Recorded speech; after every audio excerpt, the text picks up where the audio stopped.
अस्सलाम वालेकुम। अच्छा, इस वीडियो के अंदर मैं आपको डेमो देने वाला हूँ। ये एक प्रोजेक्ट है। सबसे पहले तो इस प्रोजेक्ट की जो फाइल है वो मैं ओपन कर लेता हूँ। ये प्रोजेक्ट है जी, job portal with AI resume ranking. ठीक है, ये हमारा प्रोजेक्ट है। और इसके अंदर ये है कि 3 यूज़र हैं इसके अंदर टोटल। एक जॉब सीकर यानी कि जो जॉब बंदा जिसने अप्लाई करना हो वो है। एक वो बंदा जो जॉब अपलोड करेगा, और एक एडमिन है जो इन सब चीज़ों को ओवरव्यू कर रहा होगा। तो इसका प्रोटोटाइप जो फाइल है वो ये है।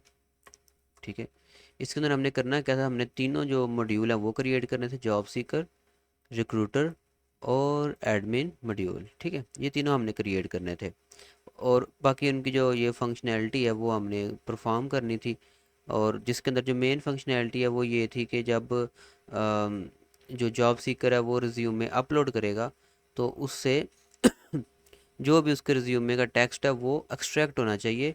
और एग्जैक्ट कीवर्ड के साथ एक्सट्रैक्ट होना चाहिए, यानी कि रिज्यूमे जब वो अपलोड करे तो उसका पर्सनल इन्फॉर्मेशन, उसकी वर्क एक्सपीरियंस, उसका एजुकेशन, उसका स्किल, उसके सर्टिफिकेट, ये चीज़ें उसमें से एक्सट्रैक्ट होनी चाहिए ऑटोमेटिकली।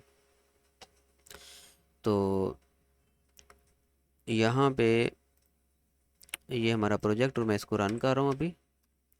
फिर मैं आपको दिखाता हूँ।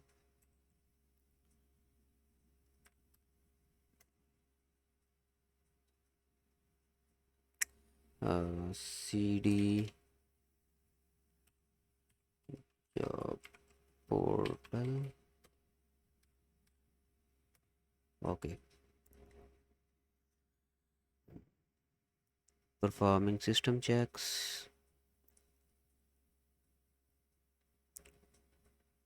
थोड़ा टाइम लेता है ये रन होने में।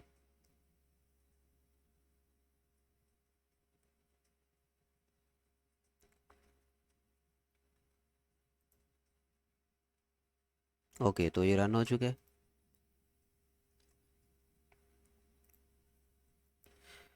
ठीक है, यहाँ पर हम एज एडमिन लॉगिन है, तो मैं पहले लॉग आउट कर लेता हूँ। ओके। अच्छा जी, सबसे पहले यहाँ पर अगर मैं आपको एडमिन साइड दिखाऊं, तो ये हमारी एडमिन साइड हो गई। जो डिफ़ॉल्ट जेंगो की होता है ना एडमिन, वो हमने यूज़ किया यहाँ पे। तो यहाँ पर डिफरेंट चीज़ों को एडमिन मैनेज कर सकता है, लाइक एप्लीकेशंस को यहाँ से, जॉब्स को यहाँ से, रिज्यूमे को यहाँ से, और यूज़र्स को यहाँ से। डिलीट, अपडेट या इस तरह की चीज़ें जो है ना वो एडमिन यहाँ से कर सकता है। सो मैं यहाँ से लॉग आउट करता हूँ, और वापस हम आ गए लॉगिन स्क्रीन के ऊपर। ठीक है, तो अब मैं क्या करता हूँ, मैं एक न्यू यूज़र रजिस्टर करता हूँ, जिसका यूज़र नेम मैं रख देता हूँ सीकर 10, और ईमेल seeker10@mail.com में रख देता हूँ। और पासवर्ड में रख देता हूँ यहाँ पे यूज़र। अच्छा, पासवर्ड यहाँ पे हमें वही फॉर्मेट का रखना पड़ेगा जिस तरह हम अपना एलएमएस का पासवर्ड रखते हैं। ठीक है, जिसके अंदर यानी कि एक कैपिटल लेटर होना चाहिए। ठीक है, और एक स्पेशल करैक्टर, और फिर अंदर नंबर्स भी होने चाहिए। तो उसी टाइप का हमें यहाँ पर पासवर्ड रखना पड़ेगा, प्लेन पासवर्ड यहाँ पर नहीं चलेगा। user@100। ठीक है, और यहाँ पर हम ये सेट करेंगे कि हम अ, कौन सा रोल के लिए जो है ना हम रजिस्टर कर रहे हैं। तो मैं एज अ जॉब सीकर यहाँ पे सेलेक्ट करता हूँ रजिस्टर। अच्छा जी, अगर हम रजिस्टर हो जाएंगे तो हम फिर लॉगिन के ऊपर आ जाएंगे। ठीक है, तो अब मैं यहाँ पे लॉगिन कर सकता हूँ। तो मैंने सीकर 10 यूज़र नेम रखा था, और पासवर्ड मैंने रखा था यूज़र 100, सॉरी, यूज़र@100।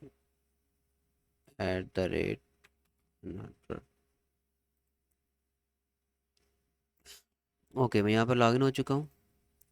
ठीक है, और यहाँ पर माय एप्लीकेशंस, अभी कोई एप्लीकेशन नहीं है। ब्राउज जॉब, अब ये जो भी जॉब जो है, जो रिक्रूटर जॉब अपलोड करेंगे वो यहाँ पर शो होंगी। ठीक है, तो यहाँ पर अप्लाई पे क्लिक करके मैं अप्लाई कर सकता हूँ। अब मैं माय एप्लीकेशन के अंदर जाऊँ तो आप देख सकते हो अब ये जॉब यहाँ पर शो हो रही है, क्योंकि मैं इसके लिए अप्लाई कर चुका हूँ। ठीक है, जब हम अप्लाई के ऊपर क्लिक करते हैं तो ये जॉब अप्लाई हो जाती है और यहाँ पर माई एप्लीकेशन के अंदर शो होना शुरू हो जाती है। ठीक है, उसके बाद यहाँ पर अपलोड रिज्यूमे के अंदर आएँ तो यहाँ पर अब मैं आपको फ़ाइल चूज़ करके दिखाता हूँ। यहाँ पे मैंने एक सैम्पल सीवी जो है ना रखी हुई है, ये रही सैम्पल सीवी। इसको मैं वैसे भी चलें आपको ओपन करके दिखा देता हूँ। ठीक है, यहाँ पर ये ऊपर नेम है उसका बंदे का, फिर नीचे ये ऑब्जेक्टिव है, स्किल है, और स्किल्स के नीचे ये आप काफ़ी सारी स्किल्स देख सकते हो। एक्सपीरियंस, उसके बाद एजुकेशन, उसके बाद सर्टिफिकेशन, उसके बाद प्रोजेक्ट्स। ठीक है, ये सारी चीज़ें हैं। तो चलें, यहाँ पर ये मैं सीवी ओपन की और अपलोड के ऊपर क्लिक किया। अब देखें पार्स रिज्यूमे डाटा, और यहाँ पे उसने हर एक चीज़ को अलग अलग कर दिया। स्किल्स को उसने मैं बता दिया कौन सी स्किल है, वर्क एक्सपीरियंस वो उसने मैं बता दिया, application looking to contribute to perform software team senior C developer. ठीक है, ये सारे उसके जो एक्सपीरियंसेस हैं वो यहाँ पर आ गए।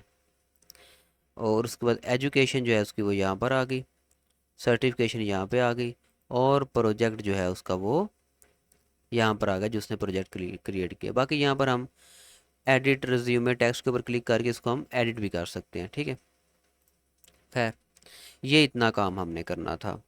और ये जो सारी जो रिज्यूमे थी इसने इन्फॉर्मेशन मतलब एक्सट्रैक्ट की है ना, ये हमने लाइब्रेरी यूज़ की है, उसको यूज़ करते हुए इसने एक्सट्रैक्ट की है।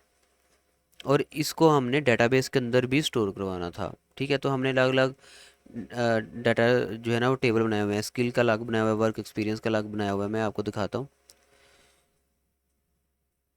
यहाँ पे हम यूज़ करेंगे डीबी ब्राउज़र। ठीक है, एक्चुअली हमने ये पाइथन के अंदर बनाया ना, तो पाइथन के अंदर हमें ये जो डेटाबेस की फ़ाइल है ना वो साथ ही मिलती है। जब हम फ्रेमवर्क के इसके ऊपर प्रोजेक्ट क्रिएट करते हैं तो जो डेटाबेस की फ़ाइल है वो यहाँ पर हमें साथ मिल जाती है, db.sqlite3 के नाम से। इसी के अंदर सारा डाटा स्टोर होता है, हमारा डेटाबेस इसी के अंदर होता है। तो इस फाइल को हम डायरेक्टली VS कोड के अंदर ओपन नहीं कर सकते। इसको ओपन करने के लिए हमें चाहिए होता है डीबी ब्राउज़र। ठीक है, अब इसको हम ओपन करेंगे, यहाँ पर ओपन डाटाबेस के ऊपर क्लिक करते हैं, और अब मैं यहाँ पे उस प्रोजेक्ट के फ़ोल्डर के अंदर जाऊँगा जहाँ पर वो फ़ाइल पड़ी है। ये था प्रोजेक्ट का फ़ोल्डर, और यहाँ पर हम जाएंगे जॉब पोर्टल में, और ये रहा DB SQLite 3। इसको मैं ओपन करूँगा। अब यहाँ पर आप देख सकते हो हमारे टेबल शो हो रहे हैं। ये जिन जिन टेबल से पहले ऑथ आपको शो हो रहा है ना, ये जेंगो हमें खुद प्रोवाइड करता है। बाकी जिन टेबल से पहले कोर शो हो रहा है, कोर, ये वो टेबल हैं जो हमने खुद क्रिएट किए हुए हैं। ठीक है, बाकी ये जिनके पहले एडमिन जेंगो शो हो रहा है, ये भी फ्रेमवर्क हमें खुद प्रोवाइड करता है, हम क्रिएट नहीं करते। तो ये जिनसे पहले कोर आपको शो हो रहा है, ये सारे टेबल हमने बनाए हैं। ठीक है, ये एप्लीकेशन का इसके अंदर एप्लीकेशन, ये सर्टिफिकेशन के अंदर सर्टिफिकेशन। ठीक है, लाइक जितने भी ये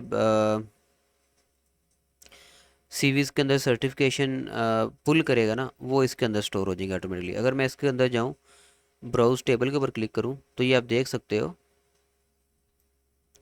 कि इसने यहाँ पर सर्टिफिकेशन को स्टोर किया हुआ है। और ये कहाँ से आ रही है, ये यहाँ पे सीवी का आईडी नंबर लिखा हुआ है।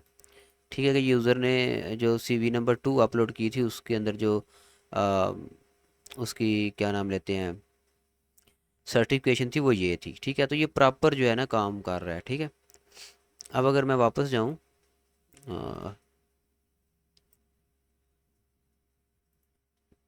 डेटा स्ट्रक्चर में, उसके बाद अगर एजुकेशन का देखें तो यहाँ पर भी आप देख सकते हो ब्राउज टेबल, यहाँ पर एजुकेशन आ गई। ठीक है, तो ये उन्होंने बोला हुआ था एक्चुअली में यहाँ पे कि जो डाटा पुल हो वहाँ से वो आपने टेबल के अंदर स्टोर करना है। ये लास्ट के ऊपर store all these extracted information in database in relevant table. ठीक है, तो यहाँ पर ये जितने भी टेबल हैं इनके अंदर आपको ये डाटा देखने को मिल जाएगा। ठीक है, बाकी ये यूज़र का टेबल है, इसके अंदर यूज़र की इन्फॉर्मेशन। अगर मैं ब्राउज टेबल करूँ तो यहाँ पर हम पासवर्ड, तो खैर जो जेंगो फ्रेमवर्क है इसके अंदर ऐसे हैश के अंदर स्टोर होता है, प्लेन पासवर्ड स्टोर नहीं होते।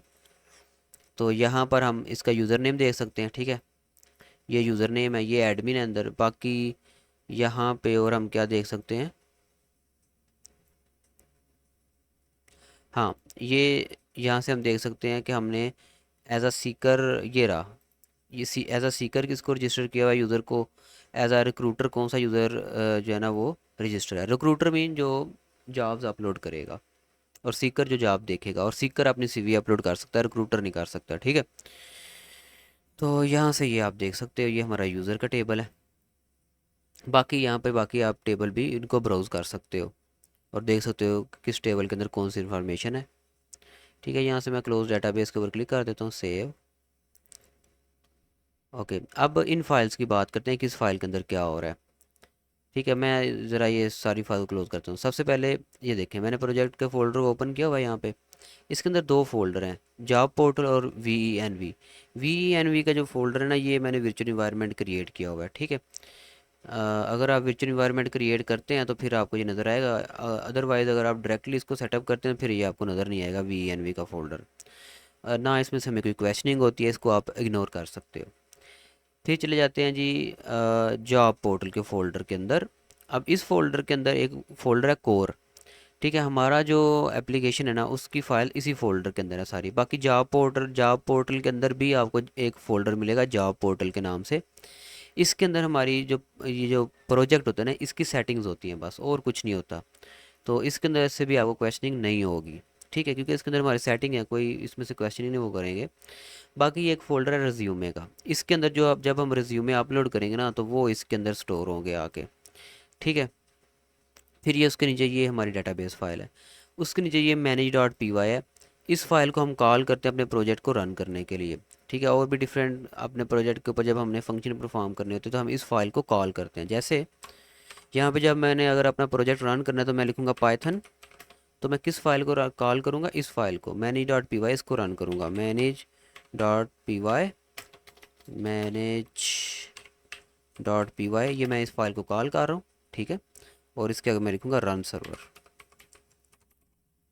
अब जब मैं रन सर्वर की कमांड दूंगा इस फाइल को, तो ये क्या करेगी, ये सर्वर को रन करवा देगी, दैट्स इट। उसके बाद आ जाए जी आप इसके कोर के फोल्डर के अंदर। अब ये वो एक्चुअली हमारा फोल्डर है जिसके अंदर हमारी फाइल है। अब ये कोर का फोल्डर जो है ना, इसके अंदर भी ये सबसे पहला फोल्डर आपको मिलता है पाई कैशी का, ठीक है। इसके अंदर हमारी वेबसाइट का कैश स्टोर होता है, लाइक टेम्प्रेरी फाइल स्टोर होती हैं, तो इसके साथ इसके अंदर से भी आपको कोई क्वेश्चनिंग नहीं होगी। दूसरा आ जाता है माइग्रेशन का। माइग्रेशन क्या चीज़ है कि हम ये जो फ्रेमवर्क है ना, इसके अंदर एक टेक्निक यूज़ करते हैं जिसे हम बोलते हैं कोड फर्स्ट की टेक्निक। कोड फर्स्ट की टेक्निक क्या होती है कि यहाँ पर model.py हमारी एक फ़ाइल होती है, इसके अंदर हम अपने डेटाबेस का जो टेबल है ना, उनका स्ट्रक्चर डिफ़ाइन करते हैं, ठीक है। जब हम अपने डेटाबेस का स्ट्रक्चर जो है वो डिफ़ाइन कर देते हैं यूजिंग पाइथन, जैसे यहाँ पर आप देखें यूज़र का टेबल की यहाँ पे वो डेफिनेशन मैंने लिखी हुई है। उसके बाद ये क्लास लिखी हुई है मैंने जॉब टेबल के लिए, ये क्लास है एप्लीकेशन टेबल के लिए। तो यहाँ पर डिफरेंट क्लासेस लिखी हुई हैं फॉर डिफरेंट टेबल्स। तो जब हम ये लिख देते हैं तो यहाँ पर हम ना एक फिर कमांड रन करते हैं पाइथन manage.py ऐड माइग्रेशन की, ठीक है। तो जब हम ये कमांड लिखते हैं तो क्या होता है कि उससे एक माइग्रेशन फ़ाइल बनती है यहाँ पे, ये आप देखें ये माइग्रेशन फ़ाइल बनेगी।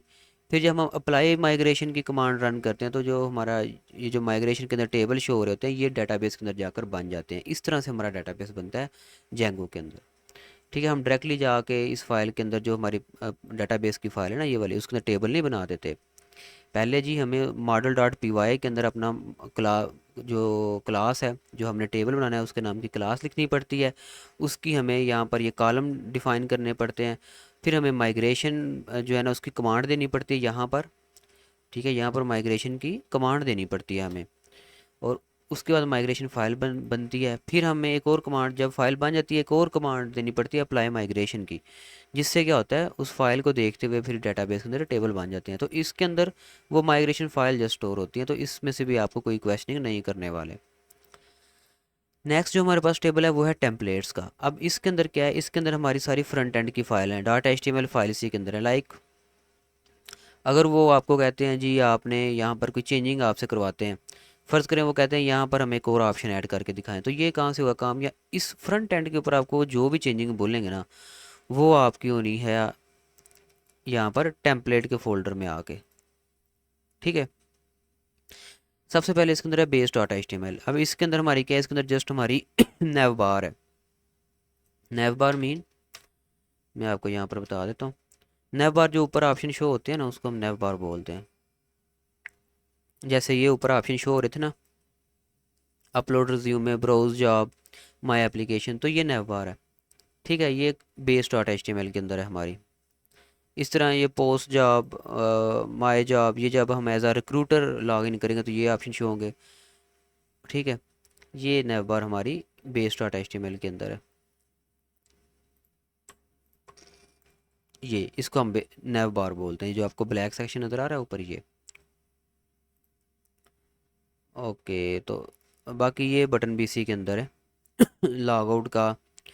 अगर हम लॉग आउट हो जाएं तो फिर हमें लॉग इन और रजिस्टर का बटन नज़र आता है, तो ये भी सारे नैव बार के अंदर है, ये बटन्स। ठीक है, अगर यहाँ से मैं आपको दिखाऊं थोड़ा सा नीचे, तो ये देखें, ये लॉगिन का बटन है और ये रजिस्टर का बटन है। नेक्स्ट आता है हमारे पास एडिट रिज्यूमे का।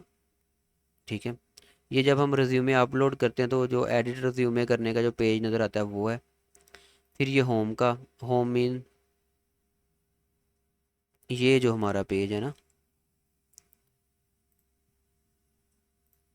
यहाँ पे अगर मैं जाऊँ तो ये हमारा होम है। ठीक है, तो इसकी जो सारी एच टी एम एल है वो यहाँ पर home dot H T M L के अंदर है।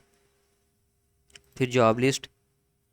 ठीक है, यहाँ पे जब यूज़र जो है वो अप्लाई के ऊपर क्लिक करता है तो उसको जो पेज शो होता है ये वो है जॉब लिस्ट का।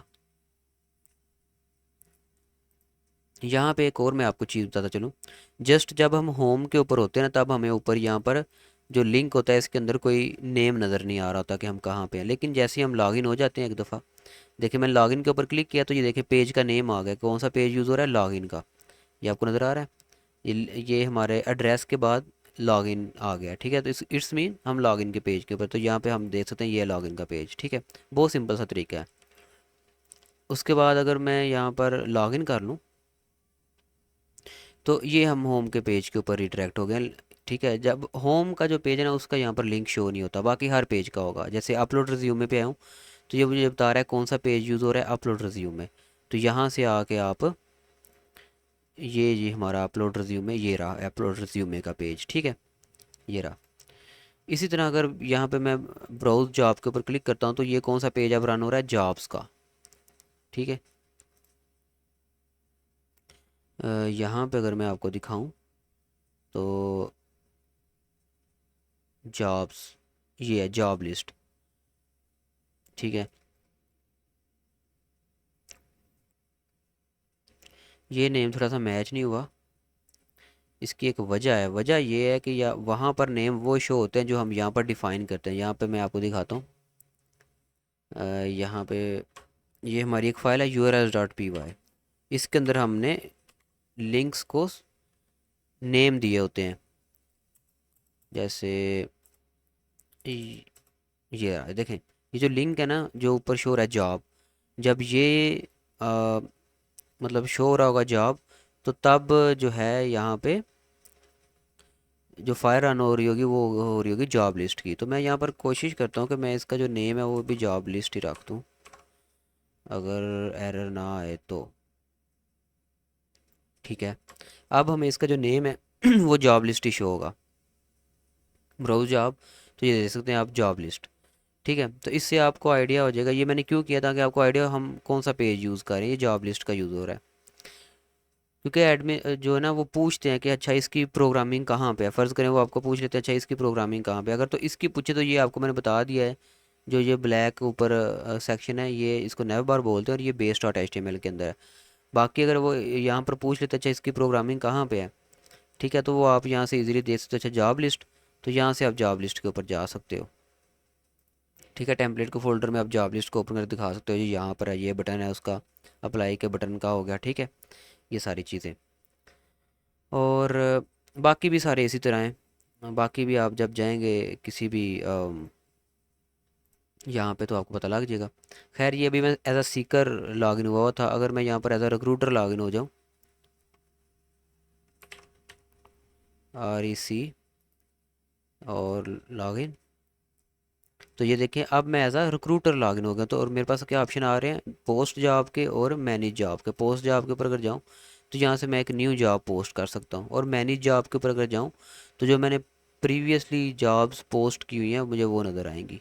ठीक है, यहाँ से मैं एक न्यू जॉब पोस्ट कर सकता हूँ वेबसाइट पे। तो यही था आपका प्रोजेक्ट। बाकी कुछ फ़ाइल यहाँ पर रह गई हैं, मैं आपको वो भी बता देता हूँ। अच्छा जी, वो फाइल बताने से पहले मैं आपको ये बता दूं कि हमने जो फ्रेमवर्क यूज़ किया ये है जेंगो। ये वो बहुत पूछते हैं कि अच्छा आपने फ्रेमवर्क कौन सा यूज़ किया, तो ये है जेंगो। और इसके अंदर जो प्रोग्रामिंग यूज़ हुई है वो है पाइथन। जेंगो जो है वो पाइथन जो हमारी प्रोग्रामिंग लैंग्वेज है उसी का फ्रेमवर्क है। ये यूज़ होता है वेबसाइट बनाने के लिए। और यहाँ पर टेम्पलेट के फोल्डर के अंदर मैंने आपको बता दिया कि हमारे फ्रंट एंड की फाइल होती हैं। बाकी यहाँ पर एक फ़ोल्डर है टेम्पल टैग, ठीक है। इसके अंदर जस्ट हमने ये फॉर्म टैग जो है इसको स्पेसिफाई किया हुआ है। इसको आप इग्नोर कर सकते हो, इसमें से आपको कोई क्वेश्चनिंग नहीं होने वाली, ना मैं इसको आपको समझाने वाला हूँ क्योंकि ये थोड़ा सा कम्प्लेक्स हो जाएगा आपके लिए। उसके बाद ये फाइल आती है init.py की। ये जस्ट हम ये शो करने के लिए कि ये इसी प्रोजेक्ट का पार्ट है। हमें हर फोल्डर के अंदर ये init.py की एक एम्प्टी फाइल बनानी पड़ती है, ठीक है। इसके अंदर और कुछ भी नहीं होता। ये अब हर फोल्डर के अंदर आप देखोगे, इसके अंदर नहीं है। ये देखिए माइग्रेशन के अंदर है init.py। तो ये एक एम्प्टी फाइल जस्ट होती है, इसको इसको इसके अंदर कुछ भी नहीं होता।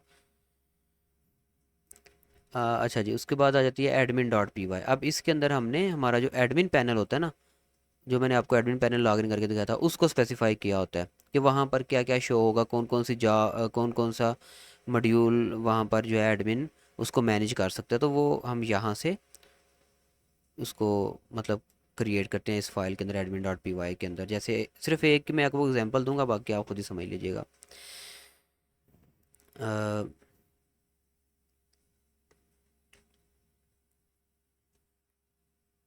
जैसे ये है यूज़र एडमिन, ठीक है, और लिस्ट डिस्प्ले। उसको एक लिस्ट डिस्प्ले होगी, यूज़र नेम, ईमेल और रोल की। तो ये सारा उसको आ, जब वो यूज़र मैनेज करने जाएगा तो उसको ये सारा कुछ शो होगा। और जो उसको फ़िल्टर शो होंगे वो ये है, वो बाय रोल, इज़ स्टाफ और इज़ एक्टिव, ठीक है। इन चीज़ों को देखते हुए वो फ़िल्टर कर सकता है। मैं यहाँ पे आपको थोड़ा सा दिखा भी देता हूँ। एडमिन को लॉगिन करने के लिए हमें यूज़र यहाँ पर एड्रेस के बाद एडमिन लिखना पड़ता है और फिर एंटर प्रेस करना पड़ता है। देन हमारे पास ये एडमिन का लॉगिन आ जाता है। और इसका यूज़र नेम एडमिन, इसका पासवर्ड एडमिन, और यहाँ पर लॉगिन के ऊपर क्लिक कर देता हूँ, ठीक है। अब यहाँ पे अगर मैं यूज़र के अंदर जाऊँ तो यहाँ पे देखें, मैं बाय रोल फ़िल्टर कर सकता हूँ, बाय स्टाफ फ़िल्टर कर सकता हूँ और बाय एक्टिव फ़िल्टर कर सकता हूँ, ठीक है। तो यही यही हम यहाँ पर वो स्पेसिफाई कर रहे हैं। और लिस्ट डिस्प्ले मीन क्या है कि मुझे कौन कौन से कॉलम शो होंगे, मुझे यूज़र नेम का, ईमेल का, रोल का, इज स्टाफ और इज एक्टिव, ये कॉलम शो होंगे जो कि आप यहाँ पर देख सकते हो। User name, email address, role, staff, active, ये कॉलम मुझे शो हो रहे हैं। बाकी का भी जितने भी यहाँ पर हैं इनको भी हमने इसी तरह से वहाँ पे स्पेसिफाई किया होगा, ठीक है। अब ये इनलाइन मॉडल है फॉर रिज्यूमे, क्योंकि जो रिज्यूमे का था ना यहाँ पे, ये रहा रिज्यूमे। इसके अंदर हम अगर एक किसी भी एक रिज्यूमे को ओपन करें तो हम इसको इसके नीचे डिफरेंट टेबल से डाटा लेके आ रहे हैं, जैसे ये जॉब टाइटल और ये सारी चीज़ें, ये काफ़ी सारे हैं, ठीक है। तो इसके लिए हमने यहाँ पर डिफरेंट डिफरेंट वो है, जो इनलाइन मॉडल हैं वो हमने यहाँ पर स्पेसिफाई किए हुए हैं। बाकी रिज्यूमे एडमिन मतलब जो ये रिज्यूमे का यहाँ पर सेक्शन है, यहाँ पे हमें क्या क्या होने वाला है, यूज़र और अपलोड ऐड। तो वो आप देख सकते हो, list display, user, upload add, ठीक है। और उसके इनलाइन क्या हैं ये चीज़ें। उसके बाद जॉब एडमिन, तो अगर मैं यहाँ पर जॉब के अंदर आऊँ तो मुझे ये वाले कॉलम शो होने वाले हैं जो कि हमने यहाँ पर स्पेसिफाई किए हैं, लिस्ट डिस्प्ले, टाइटल, कंपनी, ठीक है, ये सारे कॉलम। और सर्च फिल्टर ये वाले होने वाले हैं। बाकी भी सारा इस तरह है। सो ये हो गया हमारा admin.py। फिर ऐप.py, तो ये इसके अंदर कुछ भी नहीं, जस्ट हमारी ऐप का नेम वगैरह लिखा होता है और कुछ भी नहीं होता, इसको आप इग्नोर कर सकते हो। farm.py, इसके अंदर हम अपने फॉर्म की फील्ड्स को स्पेसिफाई करते हैं। जैसे यहाँ पर हमारा रजिस्टर फॉर्म है ना, जिससे यूज़र रजिस्टर करता है। लाइक मैं यहाँ से लॉग आउट करता हूँ और रजिस्टर के ऊपर जाता हूँ। ये हमारा जो फॉर्म है, इसकी जो फील्ड्स हैं इसको हमने स्पेसिफाई किया हुआ है कहाँ पे, forms.py के अंदर। ठीक है जी, दैट्स इट। उसके बाद मॉडल डॉट पी वाई, इसके अंदर हमारे वो मैंने ये आपको पहले बता दिया, इसके अंदर हमारे टेबल्स को क्रिएट करने के लिए जो हम क्लासेस लिखते हैं वो होती हैं। फिर है टेस्ट डॉट पी वाई, इसके अंदर कुछ भी नहीं होता टेस्ट डॉट पी वाई के अंदर, इसको चाहे तो आप डिलीट कर दो टेस्ट डॉट पी वाई को जस्ट। उसके बाद आ जाता है जी U R L dot P Y, इसके अंदर हमारे यू आर एल्स होते हैं। लाइक जो ये रजिस्टर का यू आर एल है, इसके अंदर व्यू कौन सा यूज़ होगा, व्यू मीन हमारा फंक्शन, और इसका नेम क्या होगा, इस यू आर एल का, इस यू आर एल का नेम क्या होगा, ठीक है। ये चीज़ होती है इसके अंदर, बाकी भी सारा इस तरह ही होता है। उसके बाद व्यूज़ डॉट पी वाई, इसके अंदर हमारे फंक्शन होते हैं, असल काम यहाँ पर होता है, ये है हमारा एक्चुअल बैकएंड, ठीक है। इसके अंदर सारे फंक्शन हैं। लाइक ये फंक्शन काम किस तरह से करते हैं मैं आपको थोड़ा सा बता देता हूँ, मैं जस्ट एक ही एग्जांपल दूंगा, बाकी आपने खुद ही समझना है। तो यहाँ पे मैं आपको जस्ट जो रजिस्टर का ना इसकी एग्जांपल देता हूँ। देखिए होता क्या एक्चुअली, जब हम यहाँ पर जो ऑप्शन शो हो रहा है, कोई भी ऑप्शन है ना, लेट्स से यहाँ पर ये है रजिस्टर का बटन है, जब हम इसके ऊपर क्लिक करते हैं तो होता क्या एक्चुअली, ये जो जैसे ही मैं रजिस्टर के ऊपर क्लिक किया है ना, ये जो रजिस्टर का ऊपर बटन है, तो यहाँ पर हमने इसको स्पेसिफाई किया होगा। मैं आपको दिखाता हूँ, U R L dot P Y में जाते हैं, और ये देखें, ये हमने पाथ स्पेसिफाई किया हुआ है रजिस्टर का, और इसका नेम हमने रजिस्टर रखा हुआ है। अब जहाँ पर ये बटन है मैं आपको वहाँ पर लेके चलता हूँ, लाइक जहाँ पर एक्चुअली ये बटन हमने इसके एच टी एम एल लिखे वहाँ पर लेके चलता हूँ। तो वो है हमारा टेम्पलेट का फोल्डर और base dot H T M L, यहाँ पर वो रजिस्टर का बटन हमने लगाया हुआ है, ये रहा। और यहाँ पर यू आर एल हम क्या दे रहे हैं, रजिस्टर। अब ये कौन सा रजिस्टर यू आर एल है, ये यही वाला रजिस्टर यू आर एल है जो हमने यहाँ पर U R L dot P Y के अंदर इसका नेम रजिस्टर रखा हुआ है। अब हम यहाँ पर ये कह रहे हैं कि जब रजिस्टर के बटन के ऊपर क्लिक होगा तो क्या होगा, यहाँ पर जो व्यू यूज़ होगा वो होगा रजिस्टर, ठीक है। और ऊपर जो पाथ शो होगा वो होगा, वो रजिस्टर शो होगा। देखें जैसे ही मैं रजिस्टर के ऊपर क्लिक करता हूँ तो यहाँ पर ऊपर पाथ का शो हो रहा है रजिस्टर, और यहाँ पर ये पेज कैसे आ रहा है, ये पेज लेके आ रहा है जी आपका ये व्यू जिसका नाम है रजिस्टर। अब ये व्यू कहाँ पे होगा, ये हम कह रहे हैं व्यूज़ डॉट रजिस्टर, ये कहाँ होगा, व्यूज़ डॉट पी वाई की फ़ाइल के अंदर, यहाँ पर ये हमारे सारे फंक्शंस हैं, ठीक है। U R L dot P Y के अंदर ये जितने भी आपको ये येलो कलर के नज़र आ रहे हैं ना, स्वाय यहाँ पर लॉग इन व्यू, इसको छोड़ के व्यूज़ डॉट जहाँ पर भी लिखा हुआ है ना व्यूज़ जिससे भी पहले आ रहा है, ठीक है। ये देखिए अपलोड रिज्यूमे से पहले व्यू आ रहा है, जॉब लिस्ट से पहले व्यू आ रहा है, रजिस्टर से पहले व्यू आ रहा है। तो ये जिनसे पहले भी व्यू आ रहा है ना, ये सारे जो फंक्शंस हैं अपलोड रिज्यूमे, पहले तो बात ये मैं बता दूँ, ये जितने भी येलो कलर के ना ये फंक्शंस हैं, और जिनसे भी पहले व्यूज़ आ रहा है ना, ये सारे फंक्शन कहाँ पर हैं, व्यूज़ डॉट पी वाई के अंदर। व्यूज़ डॉट पी वाई के अंदर हमारे फंक्शन भी होते हैं, और यही फंक्शन जो है ना ये पेज को ला के हमें देते हैं। जैसे ये देखें रजिस्टर का जो व्यू है, ये कौन सा पेज रेंडर कर रहा है, ये देखें रिटर्न के अंदर आके देखें register dot H T M L. तो यही वजह, जब हम इसके ऊपर क्लिक करते हैं यहाँ पर रजिस्टर के ऊपर, तो ये पेज यहाँ पर आ जाता है, ठीक है। अगर लॉगिन के ऊपर क्लिक करते हैं तो ये पेज आ जाता है, ठीक है। ये पेज हमें ला के दे रहे होते हैं ये व्यूज़ हमारे, ये फंक्शंस, रजिस्टर का फंक्शन रजिस्टर का पेज ला के दे रहा है। उसके अलावा ये फंक्शन जो है रजिस्टर का जो लॉजिक है उसको भी हैंडल कर रहा है, बाकी भी सारी इस तरह फंक्शन काम कर रहे हैं, ठीक है। इस फाइल को आपने कंप्लीट एक दफ़ा पढ़ना है, क्योंकि इसके अंदर काफ़ी सारे फंक्शन हैं, जैसे एक्सट्रैक्ट टेक्स्ट फ्रॉम पीडीएफ, ये पीडीएफ से टेक्स्ट एक्सट्रैक्ट करेगा, ये फंक्शन कीवर्ड एक्सट्रैक्ट करेगा, ठीक है। यहाँ पर डिफरेंट लाइब्रेरीज हमने यूज़ की हैं, ये T F I D F हमने यूज़ किया हुआ है कीवर्ड को रीड करने, कीवर्ड को सॉरी एक्सट्रैक्ट करने के लिए। यहाँ पर उन्होंने बोला था आपने T F I D F को यूज़ करना है, तो उसी को हमने यूज़ किया हुआ है। अब T F I D F को ये यहाँ पर हम इसको यूज़ कर रहे हैं, T F I D F vectoriser, ये एक क्लास है हमारी T F I D F vectoriser, जो यूज़ होती है वेक्टर सॉरी हमारे कीवर्ड को एक्सट्रैक्ट करने के लिए। ये देखिए यहाँ पर हम इसको इंपोर्ट कर रहे हैं, ओके हो गया।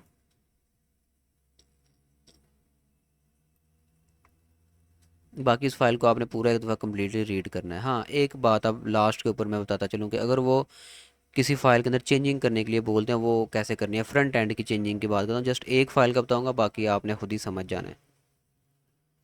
तो यहाँ पर मैं आपको किसकी एग्ज़ाम्पल दूँ, चलें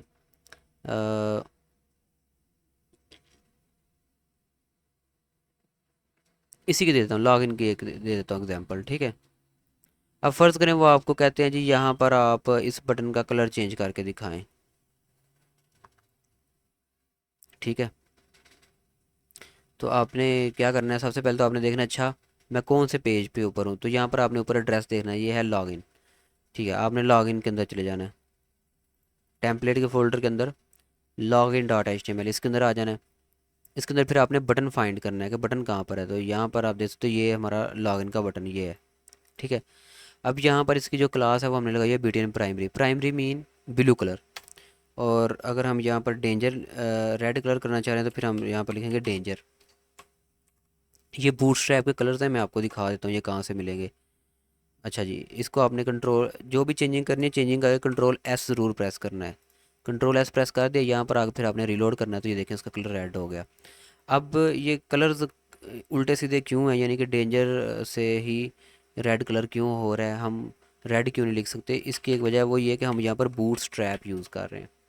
और बूट स्ट्रैप के अंदर अगर यहाँ पर आएँ तो मैं आपको दिखाता हूँ।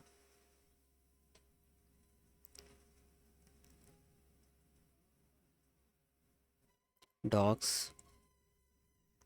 कलर, ये देखें प्राइमरी मीन ये कलर होगा, सेकेंडरी लिख देंगे तो ये हो जाएगा, सक्सेस लिख देंगे ये हो जाएगा यानी कि ग्रीन हो जाएगा, डेंजर लिखेंगे रेड हो जाएगा, वार्निंग लिखेंगे येलो हो जाएगा, इन्फो लिखेंगे ये हो जाएगा, ये जो कौन सा कलर है एक्वा है शायद, और लाइट लिखेंगे ये हो जाएगा, डार्क लिखेंगे तो ब्लैक हो जाएगा, लाइट लिखेंगे वाइट हो जाएगा। तो ये हमने बूटस्ट्रैप की क्लासेस यूज़ की हैं कलर देने के लिए। आप इधर से आके चेंज करेंगे तो वो उस हिसाब से हो जाएगा चेंज, ठीक है। बाकी अगर कोई बटन ऐड करने के लिए बोलें तो आपने उसी बटन को कॉपी करना है, लाइक लॉगिन का बटन है, इसको कॉपी करें, इसको नीचे इसके पेस्ट करें, तो इसको आप यहाँ पर कुछ रीनेम कर दें लाइक न्यू बटन, तो यहाँ पर ये बटन क्रिएट हो जाएगा। अगर मैं इसको वहाँ पर जाके रीलोड करूँ तो ये आप देख सकते हो उसके नीचे एक न्यू बटन क्रिएट हो गया, ठीक है। कुछ इस तरीके से ये वर्क करता है।